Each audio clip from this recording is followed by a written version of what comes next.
Well, after pinpointing a little spot in the lilies, the rod shortly rattled off, and the result was this little scaly one, a beautiful little carp.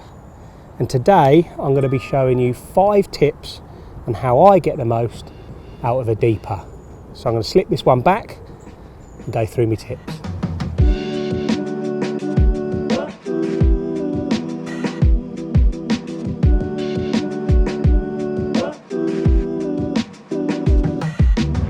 My first tip is when targeting fish in little intimate venues such as the one where we are at today. Up the margins here it's very snaggy, there's lots of overhanging branches, therefore it's very difficult to cast and get a lead under there. So I like to opt for a baiting pole. Now, one thing when you're fishing under branches and everything, it's very hard to gauge what the bottom is like, so I incorporate a deeper. Now, it's a bit of a Heath Robinson sort of approach when trying to attach it to the pole, but the way I do it is get the baiting spoon. I actually drill a tiny little hole in the end of the baiting spoon. I heat it up, drill a little hole in there, and then I tie the deeper using like a figure-of-8 loop, another loop through the hole, and then I go back on itself, and that is the way I attach the deeper. I keep it relatively short, because the last thing you want is the deeper flying back, sort of tangling around your pole and potentially your main line when you're shipping it out. So keep that nice and short, and the best thing to do is to ship it out with no bait or rigging it first of all, just to get an idea of what the lake bed is like.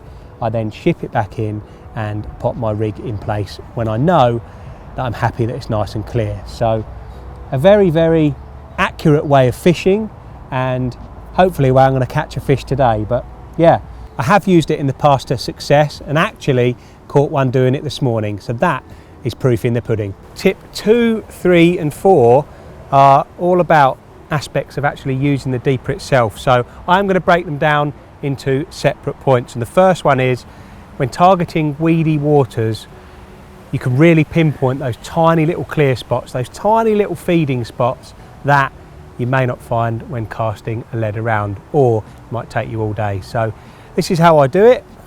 Simply cast the deeper out,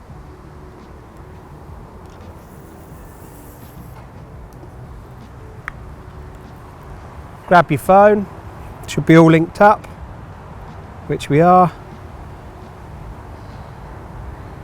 Obviously keep an eye on the horizon marker that you've cast to, so you can continually cast to it again should you find that little spot. And you literally just want to drag the deeper back very slowly. Now at the moment it's showing a lot of green and it's quite high, so it shows that it's very weedy out there. Just need to keep dragging it back, and eventually, just like I found here, it will come clean. So I'll pop that into the clip, so I've got it permanently marked. I know the horizon marker that I'm aiming at, so I can reel that in now. Then generally I will attach a little lead, flick it out there, feeling it down to the bottom, just to make sure that I'm 100% happy that it's nice and clear. And then you've got your spot marked. You've got a potential little feeding spot there that you can target time and time again. Now similarly to tip 2, tip 3 involves casting around. And this actually involves quite a lot of casting, because in winter time I like to try and locate the carp. And as many of you may know, in winter time quite often the carp will be very localized, very tight together, and at sometimes there are different sort of layers in the water. So I will often spend a few hours casting a deeper around the lake in different spots, searching for those carp, and you'll be amazed at the amount of time you can see absolutely nothing on the deeper, and then stumble across 20, 30 or even 40 fish, all huddled tightly together in a shoal. And obviously when you've found that, you know the area to target for the next few weeks, hopefully bag a few chunks. My 4th tip is getting the heads up when to use Zig Rigs. Now it's all very well going and finding the fish, but if you're presenting a bottom bait when they're higher up in the water, you ain't gonna catch them.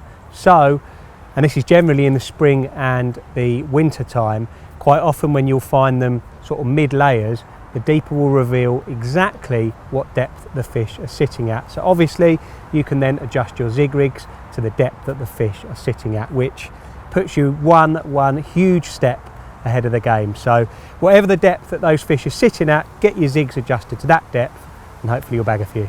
My fifth and final tip is don't become over reliant on the deeper. As much as they're absolutely superb, there is no substitute for good old watercraft. Deepers aren't going to reveal bubblers, they're not going to reveal fish crashing out the water or anything like that. So use your watercraft as the #1 thing. However, obviously if you get a bit desperate on weedy waters where you're desperate to find those little clear spots, or in winter time when they're not necessarily crashing out or bubbling, then these can come in extremely handy. Anyway, I hope you've enjoyed that and you've picked up a few tips on how you can use the deeper successfully.